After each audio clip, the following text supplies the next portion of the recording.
Did you advocate for the passage of the FRA, or did you have concerns about it? What was your relationship to that piece of legislation in your role as senator? Well, as I recall, there were tremendous concerns. Yeah, I was very involved. I was appropriations chairman by then, and so it certainly would have involved money, so it came right through my hands. And I had Senator Bass Knight involved with me. And so we were torn. I mean, we knew the impact that any kind of massive reform could have on both industries. And the moratorium had had some very negative as well as positive impacts on both industries. And so we were worried. And I can remember I was very concerned about the idea around controlling the licenses. I have never understood how it's fair that if my daddy has it, my next door neighbor's daddy can never get it because there's a limited number. And I never felt that was quite fair, and I can remember arguing about that. But again, the consensus legislation that was passed was something that none of us liked a whole lot, but everybody knew was better than nothing. And so we all had losses and we all had some wins, and we moved forward. And it seems to have worked a bit. It's not where it should be from my perspective. And right now it seems to just be in a hiatus because nobody seems to care about it. The big difference, and I'm not being self-serving or critical, I think the big difference now with the legislature is that they are so busy. The legislators are so busy and the issues are so complex that the squeaky wheel really does get the oil.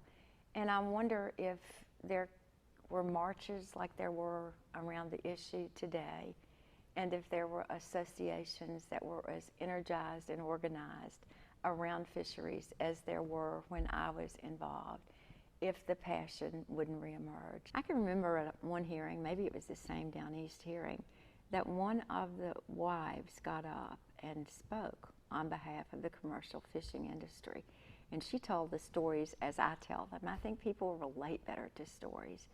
She talked about what it was like to be the wife who watched her husband put on those boots and that slicker, that Macintosh, and pack that lunch and say goodbye and know that he was going to be gone for 3 or 4 days, and it was a stormy night, because if he didn't go and if he didn't catch, they weren't going to be able to pay their light bill. And you heard about a lifestyle that was really lived on a shoestring, but that was so at risk. And they could articulate it. You heard about the women who kept the books, who paid the bills, who made the money stretch. There were very few success stories in terms of getting rich in the commercial industry, very few. And so the women told the story, and they had the power and they had the time. When there was a hearing in Raleigh, who do you think got in those cars or on that bus? And they came. They would get up at 2 o'clock in the morning and get on that bus, and they'd come, and my heavens, were they passionate. And they didn't care to look at you and say, you might think you're somebody, but you are not. And that was important to me. I liked them.